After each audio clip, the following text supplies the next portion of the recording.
Olá, pessoal. Voltamos para mais uma aula de Direito Processual Civil. No encontro de hoje, nós damos continuidade ao estudo das intervenções de terceiro. Vamos recordar um pouquinho, nos últimos encontros, nós estávamos falando então de partes no processo. Falamos que as partes no processo são aqueles sujeitos que ficam submetidos ao contraditório para a solução da lide. São, na verdade, os sujeitos parciais. Sujeitos do processo, nós temos o juiz, sujeito imparcial, e as partes, os sujeitos parciais. Aquela estrutura mínima que nós conhecemos, autor, um autor, juiz, um réu, autor, juiz e réu, ela pode sofrer modificações de acordo com a autorização que a lei mesmo dá. Nós temos como regra autor, juiz e réu, mas a lei também prevê hipóteses em que nós poderemos ter uma estrutura maior, mais complexa de sujeitos num determinado processo. E aí nós falamos que são 3 situações particulares que nós estudamos neste tópico, que são, primeiro, a questão dos litisconsórcios, ou o fenômeno do litisconsórcio, já estudamos. Segundo, as intervenções de terceiro, que é o que estamos estudando. E depois, a intervenção do Ministério Público, que estudaremos depois, mais para frente. Bom, quanto às intervenções de terceiro, nós vimos que o Código traz, numa parte específica, que é intitulada da intervenção de terceiros, a partir do artigo 119, nós falamos que temos ali como intervenções de terceiro a dica, a assistência, a denunciação da lide, o incidente de desconsideração da personalidade jurídica, o chamamento ao processo e também o amicus curiae. São essas 5 principais formas que nós estamos estudando agora. Já vimos assistência, já vimos ali a denunciação da lide e agora estamos estudando o chamamento ao processo. A terceira espécie de intervenção de terceiro que estamos estudando é o chamamento ao processo, que está previsto a partir do artigo 130 do Código de Processo Civil. Em especial, o artigo 130 e 132. Fizemos a introdução desse tema no último encontro, no finalzinho do último encontro, e hoje vamos retomá-lo. Vamos aprofundar então os nossos estudos sobre chamamento ao processo.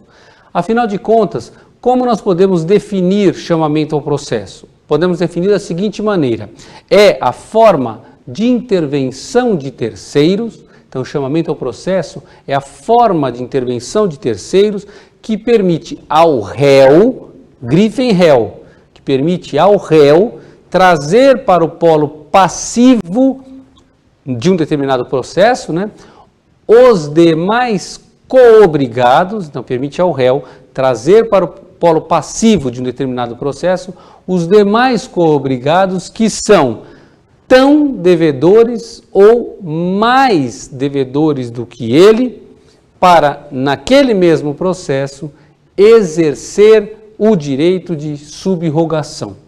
Então, as palavras aqui importantes são: o réu é que pode fazer o chamamento, ele fará o chamamento para que coobrigados, ou seja, obrigados assim como ele ali para resolver, para pagar, para adimplir aquela obrigação, sejam colocados também no polo passivo para que ele, réu então, que fez o chamamento, possa exercer um direito de subrogação. Vamos explicar então um pouco melhor isso. Pensem no seguinte: o réu está lá e pensa da seguinte maneira: olha, eu até sou aqui obrigado, se tudo estiver como o autor está falando, pode ser que eu seja condenado mesmo a pagar. Se eu pagar, eu olho aqui para o lado, não vejo ninguém comigo, mas eu sei que tem outros devedores. Por exemplo, era uma obrigação do tipo solidária, em que o autor, portanto, o suposto credor, poderia cobrar toda aquela obrigação de um só dos codevedores, mas isso não afasta a possibilidade de eu, que sou codevedor, cobrar a cota parte dos demais, porque nós somos codevedores. Então eu posso chamar esses coobrigados para que, se eu tiver que pagar naquele processo, eu já dentro dele mesmo consigo do juiz uma medida, uma tutela jurisdicional que me permita ter um título, portanto, executivo para cobrar aquilo que eu poderia fazê-lo dos demais. Esta situação, portanto, se apresenta aqui no que se refere a obrigações solidárias, mas também subsidiárias, como nós veremos. Por quê? Porque eu também posso cobrar daqueles que serão até mais devedores do que eu. A figura que exemplifica bem isso que eu estou dizendo para vocês aqui é a da fiança, o fiador. O fiador, ele pode ser cobrado, por exemplo, pelo locador. Então vamos pensar no fiador, prestou, portanto, fiança em favor o quê? Do devedor, locatário, falando o seguinte: olha, locador, se o locatário não pagar, eu pago. Aí o locatário não paga e o locador resolve ajuizar, então, uma ação de cobrança contra o fiador. O que acontece? Se o fiador, vamos supor que ele não tivesse o título executivo, então ele precisou, por algum motivo, da ação de cobrança. Ele ajuiza contra o fiador. Se o fiador recebe, então, a citação, se torna réu naquele processo, ele pode chamar o locatário, que é seu afiançado, que, na verdade, é o grande devedor disso tudo. É mais devedor até que o fiador, se a gente poderia dizer assim. Então, ele pode chamá-lo porque há uma responsabilidade subsidiária do locatário. Quer dizer, se o fiador pagar alguma coisa, ele se subroga na posição do locador e pode cobrar do locatário aquilo que foi pago. Certo? Então, qual é a natureza jurídica desse chamamento ao processo, desta forma de intervenção de terceiros? A gente fala que é uma ação de subrogação. É uma ação por meio da qual se exerce um direito de subrogação. O que é direito de subrogação? É o direito de, vamos tentar explicar de uma forma bem simples. Eu, por ter pago a dívida, agora me subrogo, quer dizer, eu assumo aquela posição do credor para cobrar perante uma outra pessoa. Eu tenho os mesmos direitos agora que o credor tinha para cobrar de mim, agora eu posso cobrar do outro. Então, o fiador pagou a dívida para o locador, agora ele subroga nos direitos desse locador, no crédito, para cobrar de quem agora? Do locatário, neste exemplo que eu dei de locador, fiador, locatário. Certo? Bom, cabimento. Quando que é cabível o chamamento ao processo? Pensem só no seguinte: o chamamento serve para criar, constituir um título executivo em favor de quem apresentou o chamamento ao processo. E ele só pode criar esse título se, num processo, foi criado, sim, para ele uma obrigação ou reconhecida uma obrigação e ele teve que fazer pagamento. Então, a gente fala que chamamento ao processo só é cabível nos processos de conhecimento condenatórios.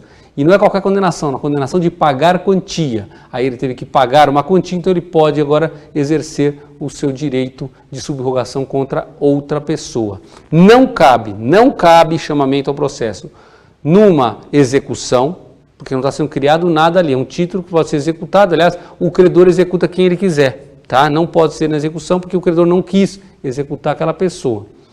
Também não cabe nos embargos a execução. Nos embargos só se pretende desconstituir, então, ali o título. Também não cabe no juizado especial, por quê? Por expressa disposição legal, não cabe. Artigo 10 da Lei 9.099 de 95. Não cabe intervenção de terceiros ali. Tá certo? Chamamento do processo não cabe. E quais são as hipóteses que o Código de Processo Civil descreve como de cabimento? Nós vimos em quais processos ele é cabível ou não é cabível, mas quais as hipóteses específicas que o Código traz? Em linhas gerais, elas se resumem naquilo que nós falamos na definição, mas vamos dar uma olhadinha no Código? O Código fala o seguinte: é admissível o chamamento ao processo, isso está no artigo 130 que eu estou lendo para vocês. É admissível o chamamento ao processo requerido pelo réu, fica bem claro ali, requerido pelo réu, primeiro, do afiançado na ação em que o fiador for réu. Que é o primeiro exemplo, o segundo que eu dei para vocês, de fiador, locador, locatário.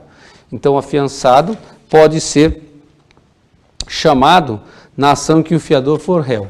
Segundo, também dos demais fiadores na ação proposta contra um deles ou contra alguns deles. Então, se houver mais do que um fiador, há uma solidariedade ali na obrigação. Então, como há solidariedade, o Código vem, não precisaria até, pelo próximo item nós vamos falar, mas ele quis trazer essa questão explicitamente. E 3, cabe também o chamamento ao processo dos demais devedores solidários quando o credor exigir de um ou de alguns o pagamento da dívida comum. Então, se está sendo executada ali, na verdade está sendo cobrada uma dívida comum, mas mas o credor, né, que seria o autor, só está cobrando de um ou de alguns dos diversos devedores solidários. O que pode acontecer? Aqueles que são réus, que foram escolhidos pelo credor, agora autor, para serem então réus naquela ação, eles podem chamar ao processo os demais codevedores. Para quê? Para que seja criado ali um título que reconheça esse direito de subrogação deles perante os demais, certo?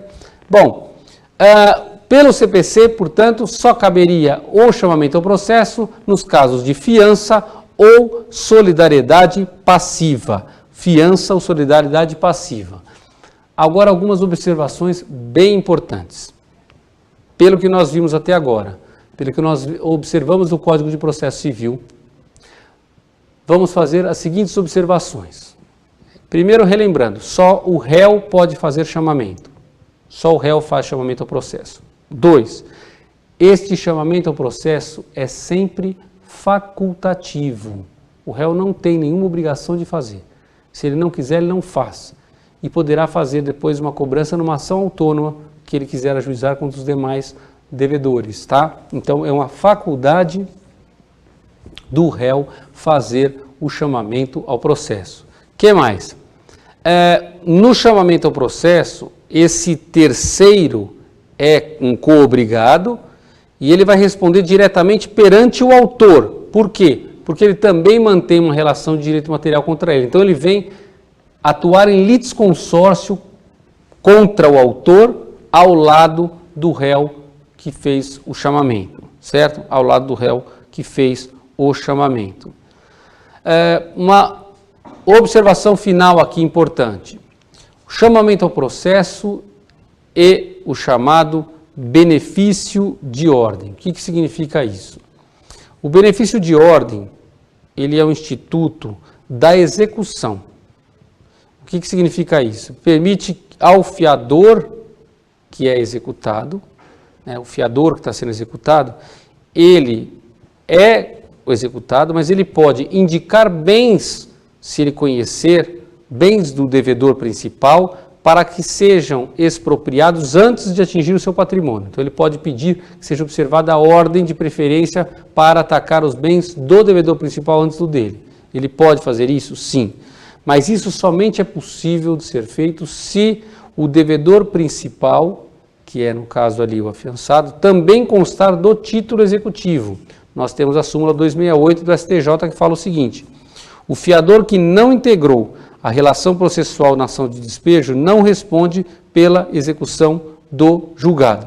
Por isso, gente, quando a ação de cobrança é dirigida apenas contra o fiador, então o locador, por exemplo, ajuizou a ação de cobrança só contra o fiador, é necessário que ele chame ao processo o devedor principal para também participar da fase de conhecimento, se ele quiser gerar um título contra ele, contra este outro. Se o fiador não fizer este chamamento, o fiador não pode utilizar o benefício de ordem na execução porque o afiançado não estava lá no título executivo. Ou seja, é importante que o fiador faça o chamamento ao processo. O artigo 131 do Código vem falar para a gente quanto à citação. A gente vai tratar disso, daqui a pouco eu vou falar do procedimento, né, como que é chamado, né, este outro terceiro que vem para o processo e tudo mais. Antes, eu só queria destacar o seguinte: a sentença de procedência, se for proferida uma sentença de procedência, ela vale como título executivo, claro, do autor em favor do réu que pagar a dívida, a fim de que ele possa exigi-lo do devedor principal ou de cada um dos devedores a sua cota na proporção que lhes tocar, se eles, claro, participaram do processo, porque precisa ser constituído o título contra eles, que foi o que eu falei agora. Tudo bem? Vamos entender agora um pouco do procedimento. Vamos estudar o procedimento no chamamento ao processo. Como que deve ser feito o chamamento? Então, vamos lá. É o réu que faz, não é? Então, vamos lá. O réu deve fazer o chamamento ao processo na sua contestação. contestação. A hora que ele apresenta a contestação, então ele faz o chamamento ao processo. Sendo feito esse chamamento ao processo, haverá suspensão do processo até que seja feita esta citação dos terceiros chamados. Então, é apresentada a citação com um pedido de chamamento ao processo, o processo é suspenso e é feita a citação desses terceiros. Essa citação deve ser feita dentro de um prazo de 30 dias, sob pena de não ter efeito o chamamento. Claro, como já falamos em outra aula, essa demora, se for da justiça, não pode ser, então,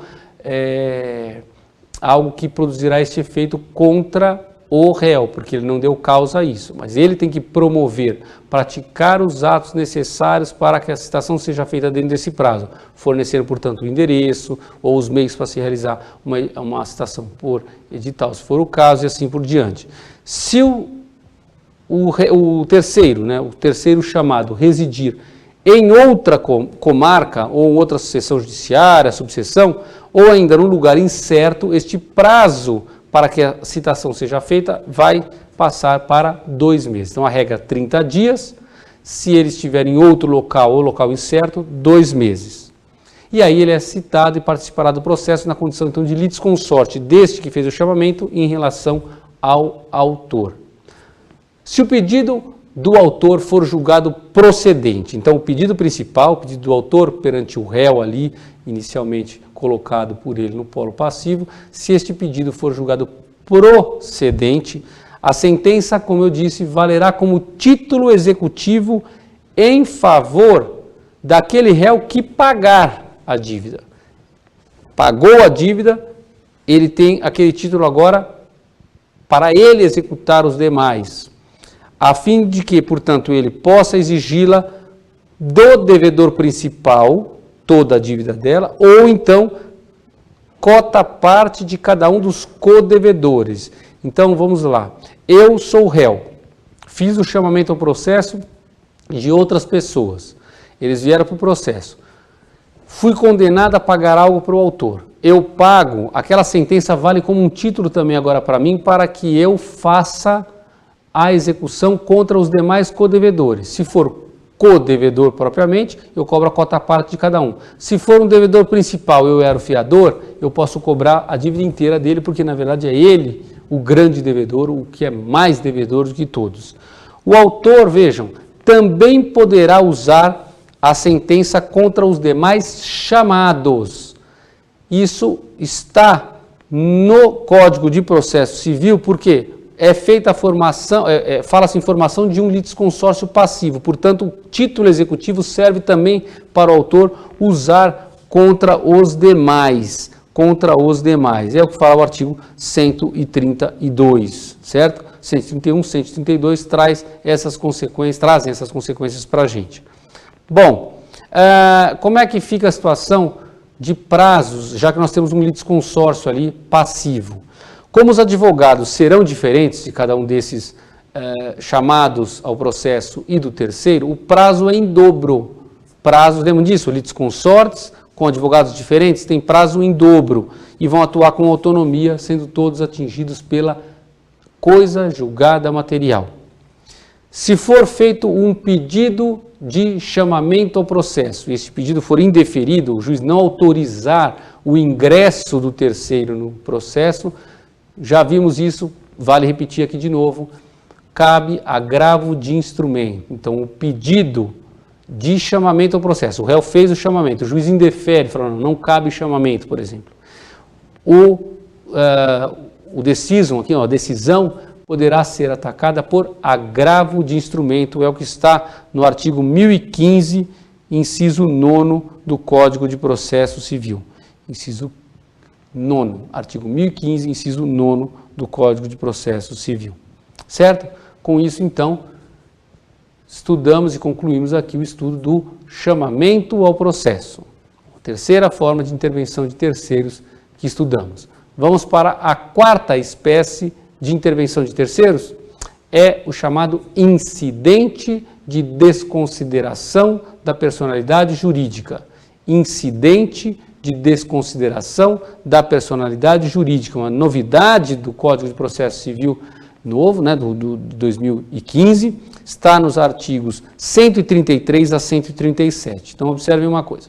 O Código agora traz um mecanismo, na verdade é uma ação incidental, como veremos, que deve ser manejada para que se responsabilize juridicamente um sujeito distinto daquela pessoa jurídica que é parte num processo.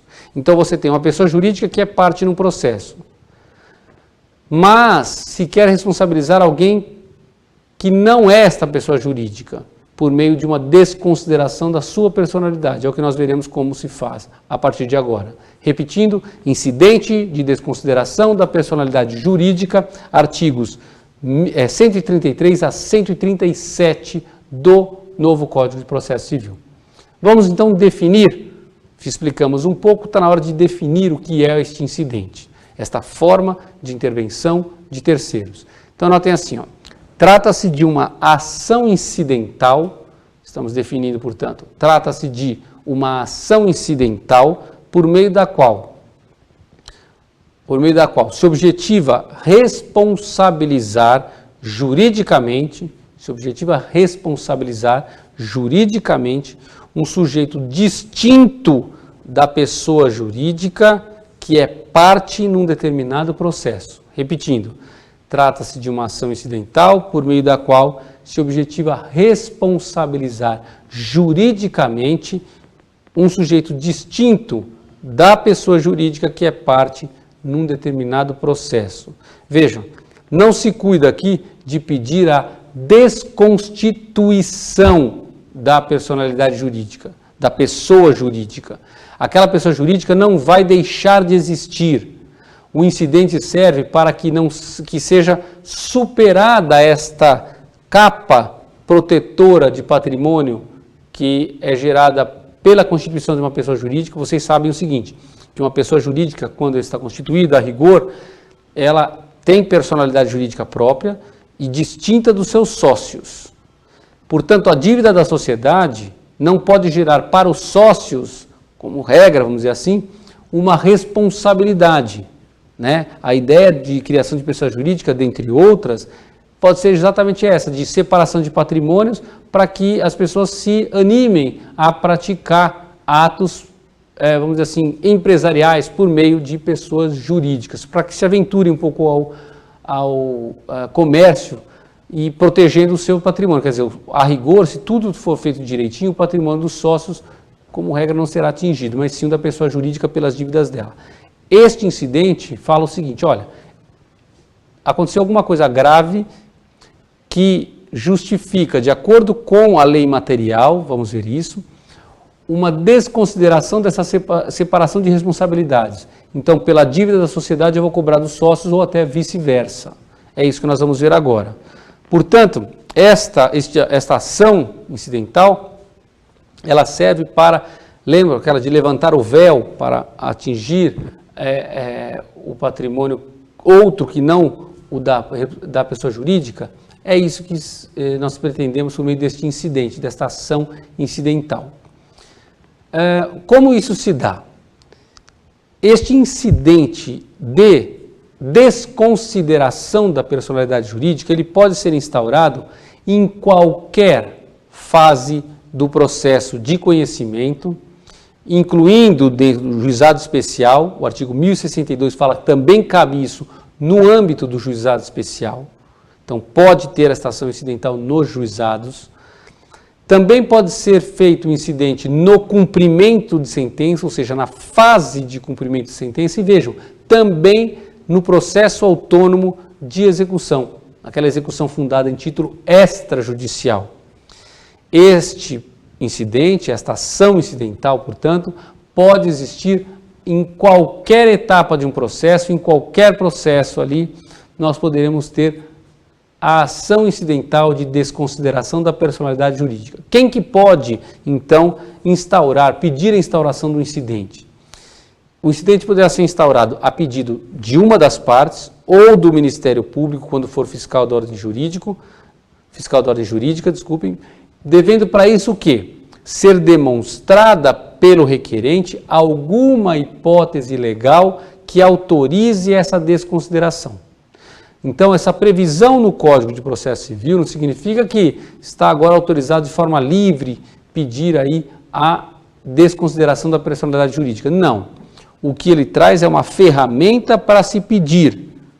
O parágrafo 2º do artigo 133 fala claramente: o pedido de desconsideração da personalidade jurídica observará os pressupostos previstos em lei.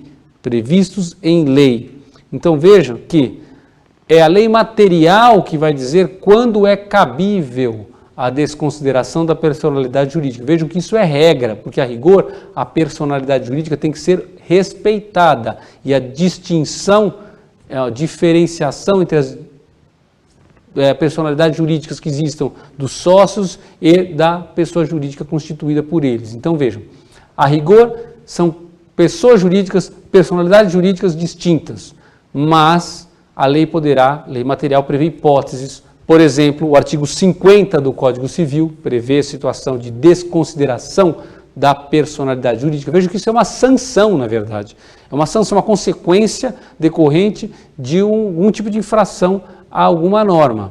O artigo 28 do Código de Defesa do Consumidor também prevê hipóteses de desconsideração da personalidade jurídica, e no Código Tributário Nacional nós poderemos aqui mencionar os artigos 134 e 135 do Código.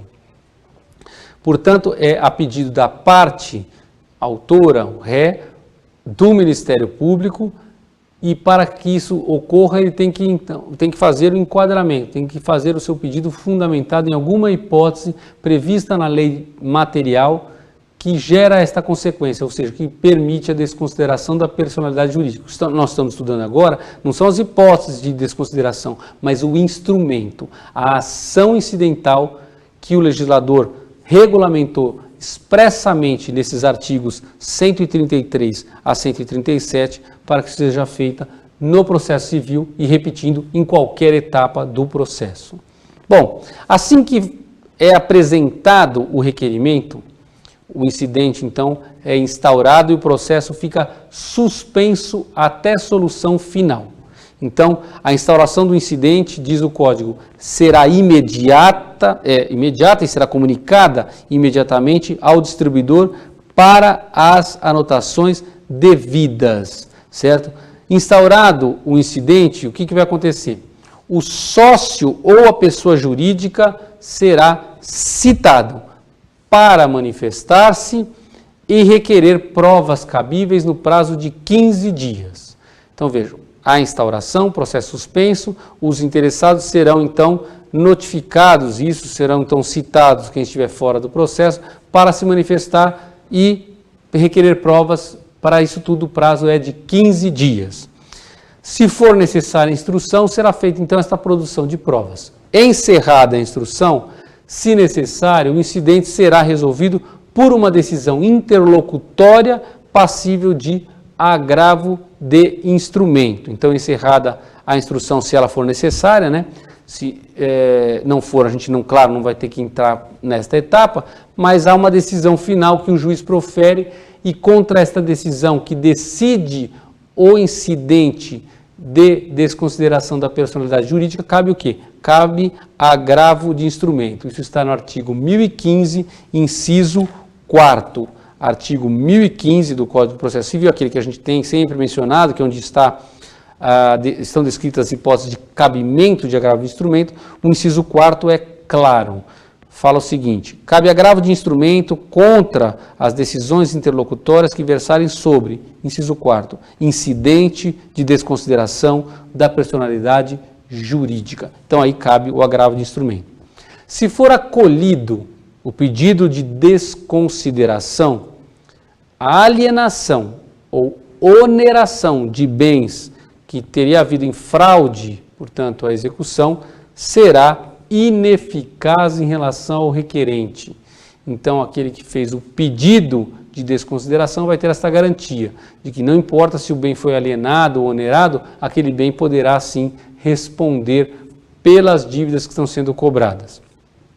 Esta decisão, gente, de desconsideração, poderá, como a gente falou que pode ser pedido a qualquer etapa, a qualquer fase do processo, poderá ser pedido já numa etapa recursal, o processo já poderia estar no tribunal. Quem decide o incidente? Neste caso, será o relator. Se o processo já estiver no tribunal, a decisão vai ser proferida pelo relator do processo. E contra essa decisão cabe agravo interno. Então, repetindo, se o incidente de desconsideração da personalidade jurídica for instaurado perante um tribunal, é o relator que vai decidir o incidente e contra esta decisão caberá agravo interno. É dispensada esta instauração do incidente, será dispensada a instauração do incidente e não haverá a suspensão do processo quando? Quando a desconsideração for requerida na petição inicial. Na petição inicial. Nesta hipótese, já haverá então a citação do sócio, né, ou da pessoa jurídica, e o processo vai seguir normalmente com eles ali já no polo. Então ali não vai ser necessário parar o processo, já está como objeto da ação descrito então na petição inicial, o código fala para a gente que não haverá necessidade de instauração. É o que diz o parágrafo 2º do artigo 134 do CPC, que fala assim, dispensa-se a instauração do incidente se a desconsideração da personalidade jurídica for requerida na petição inicial, hipótese em que será citado o sócio ou a pessoa jurídica. Ou a pessoa jurídica. Por que sócio ou a pessoa jurídica? Porque o código prevê aqui que este incidente serve também para o caso de pedido de desconsideração inversa da personalidade. O que é isso? O que seria a desconsideração inversa da personalidade jurídica? É aquela desconsideração feita para responsabilizar a pessoa jurídica por dívidas pessoais dos sócios. Por dívidas pessoais dos sócios. Vejam aqui, acompanhe aqui no quadro. A gente normalmente tem o seguinte, a gente tem aqui assim, a pessoa jurídica com seu patrimônio, né? Com seu patrimônio, certo? Tem seu patrimônio aqui dentro. E temos aqui os sócios, certo? Nós temos sócios, outro sócio aqui, também tem seu patrimônio, certo? O que acontece? Isso aqui também tem o patrimônio dele. A pessoa jurídica que está sendo, então, cobrada, significa que o credor quer pegar o patrimônio dela e levar para ele. Né? O credor quer chegar aqui. Credor. Ele não pode pegar os bens dos sócios, não pode. Agora, se ele percebe que a pessoa jurídica foi usada de maneira ilícita para causar, por exemplo, danos, para que se conseguisse fazer contratação e ela não tivesse patrimônio suficiente para pagar tudo e aí não teria o credor como recuperar, se observa que a pessoa jurídica tem no fundo, um uso indevido, um abuso, portanto, do direito de se constituir pessoa jurídica, aí o credor poderá atingir bens dos sócios, por meio da desconsideração. O que pode acontecer? O que pode acontecer é o seguinte, vamos voltar aqui um pouquinho. Vamos supor que agora a situação é distinta. Agora o credor, na verdade, o credor quer atingir os bens dos sócios. Então ele é credor dos sócios. Ele quer cobrar, portanto, dívida dessas pessoas físicas, vamos dar como exemplo. Mas ele percebe que não tem patrimônio suficiente e os sócios fizeram o seguinte, constituíram uma pessoa jurídica e colocaram tudo lá dentro até para fazer, então, esta fraude, para provocar este dano. Ele pode pedir a desconsideração da personalidade jurídica para que ele, não conseguindo pegar bens dos sócios, ele consiga pegar bem da propriedade. É isso aqui que nós falamos agora, que a gente dá o nome de desconsideração inversa da personalidade jurídica. É aquela, portanto, realizada para responsabilizar uma pessoa jurídica por dívidas que eram dos sócios. Então, os sócios contraíram dívidas pessoais deles. Mas o patrimônio deles, eles colocaram tudo na pessoa jurídica para fraudar. Diante de um abuso de direito como este, poderíamos ter uma desconsideração inversa. Então, para cobrar dívidas do sócio, eu vou poder pegar patrimônio da pessoa jurídica. Não é, gente, observem, não é simplesmente a penhora das cotas, que isso daí pertence ao patrimônio dos sócios. Não, nós estamos falando em algo além. É ir dentro do patrimônio da pessoa jurídica e pegar o automóvel que é dela, penhorar algum tipo de imóvel que é dela, algum bem que seja da pessoa jurídica. Isso é possível por meio deste, que é um instituto específico criado aqui no Código de Processo Civil de 2015, que é chamado de incidente de desconsideração da personalidade jurídica. Então, este incidente, ele faz com que se possa alcançar bens de uma determinada pessoa que não é, na verdade, o devedor. O devedor é uma pessoa, mas o bem que vai ser atingido para pagar aquela dívida vai ser o de outra pessoa. Por quê? Porque houve um abuso, resumidamente falando, um abuso na constituição daquela pessoa jurídica. Então aí o credor vai falar, olha, eles fizeram aquilo exatamente para fraudar, né? Para não conseguir pagar a dívida.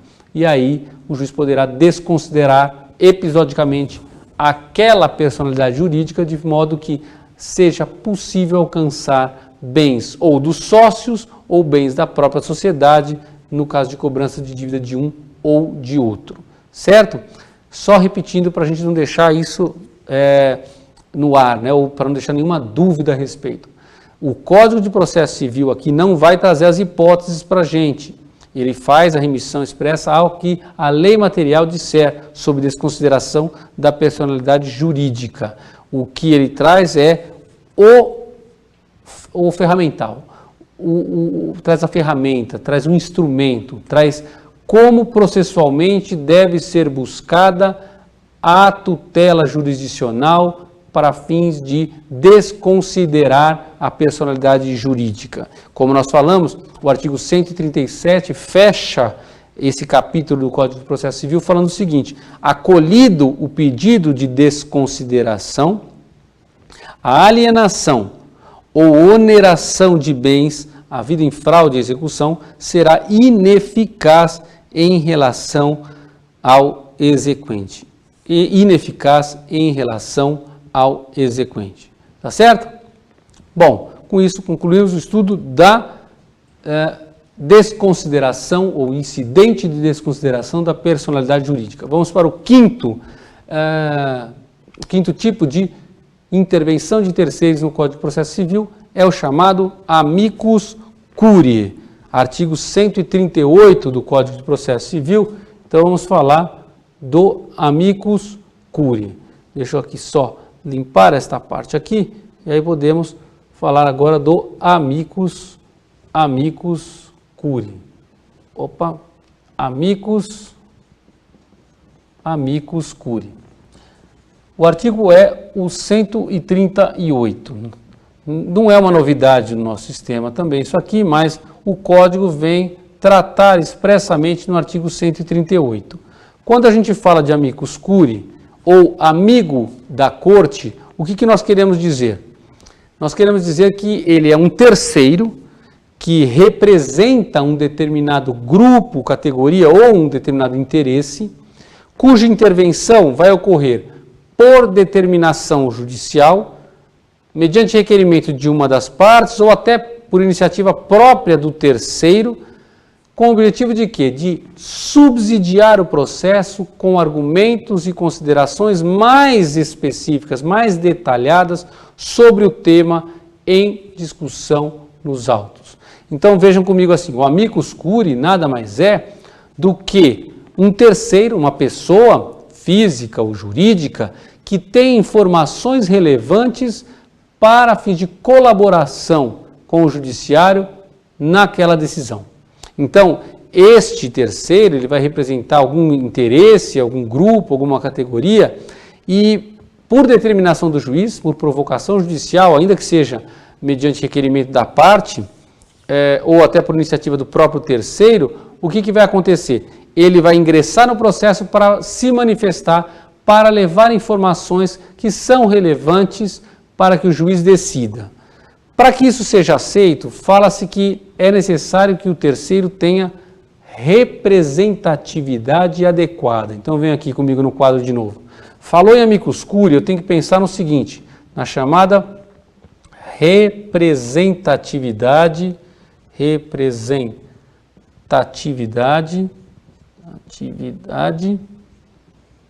adequada. O que é isso, gente? Vejam, representatividade, aqui está errado. Representatividade, vamos colocar aqui direitinho, adequada. Quer dizer, ele tem que ter alguma coisa que legitime falar daquele jeito, ou falar em defesa daquele interesse. Ou o que pede a lei? Que ele tenha uma efetiva representação de um grupo ou de um interesse institucional. E este interesse do grupo ou daquela instituição tem que ser verificado no caso concreto, ou então ele tenha informações em virtude daquela atividade que ele desempenha que possam contribuir efetivamente para o processo. Em resumo, a chamada representatividade adequada significa dizer que o terceiro ele exerce uma efetiva representação de um interesse ou de um grupo de pessoas. Isto tem que ser feito de forma institucional. Além disso, ele pode ter simplesmente informações úteis, conhecimentos específicos, conhecimentos, portanto, próprios, especiais, para definição daquela lide, ou seja, úteis para o processo.